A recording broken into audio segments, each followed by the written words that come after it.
Yeah. This is a piece that I wrote thinking about all this stuff. I'm a writer here in Providence, so check. This is called Apartheid Then and Apartheid Now, and it was earlier on this month. It was August 7th, 2014, in 6 parts. 1. At first, racists and establishment liberals called Martin Luther King a dangerous man. It took so long to prove that Jim Crow was the opposite of equality. Today, even with the internet and decades of accumulated knowledge, why is it still so hard to see that we cannot solve crime without first solving poverty? That having the largest prison population on the planet, 80% of whom are people of color, is the new plantation system. There are a few million people in prison right now for victimless crimes, for infractions almost no white person would ever be charged for. There are activists of color right now doing time for the same social justice actions that I take part in regularly.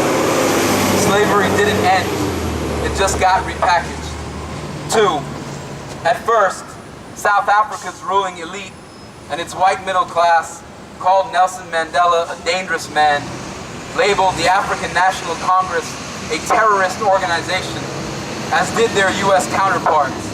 It took so long for the world to take an honest look, to acknowledge the brutality, to call apartheid for what it was, an intentionally racist system which denied people of their rights and freedoms based solely on culture and the color of their skin.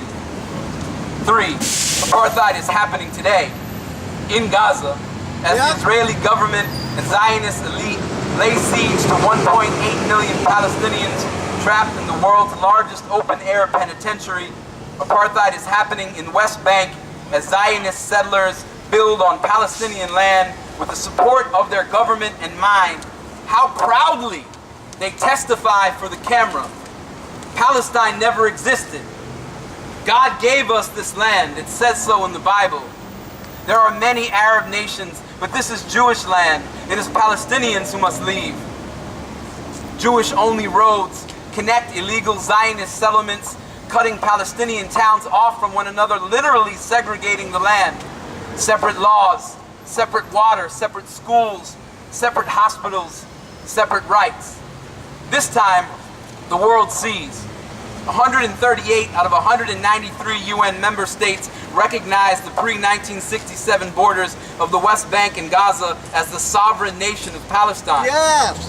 But if the US and Israeli governments have their way, 30 years from now, Palestine will be reduced to a few low-income neighborhoods within the singular state of Israel. My government is sponsoring genocide, and I do not know how to stop them. 5. In the last 4 weeks of conflict, 1,850 Palestinians have been killed.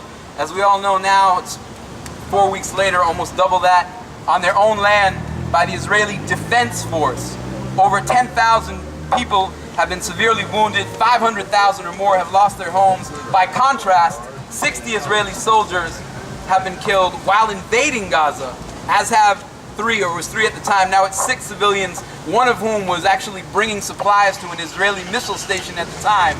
This is not a war, it's a massacre.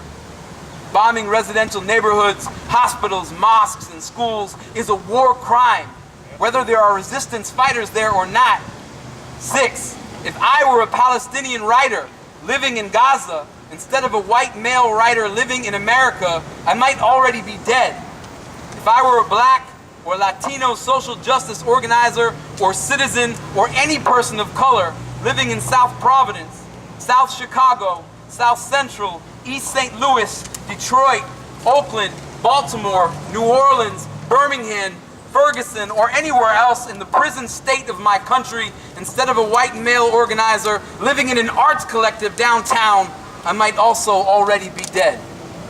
What a shameful privilege to sleep beneath the dragon's wing, born into citizenship and the empire's approved pigment, like a winning lottery ticket I never had to pay for. A box stuffed full of ballots with my name on them. with an obscene luxury, paying taxes to brutal colonialist superpowers instead of residing in their crosshairs.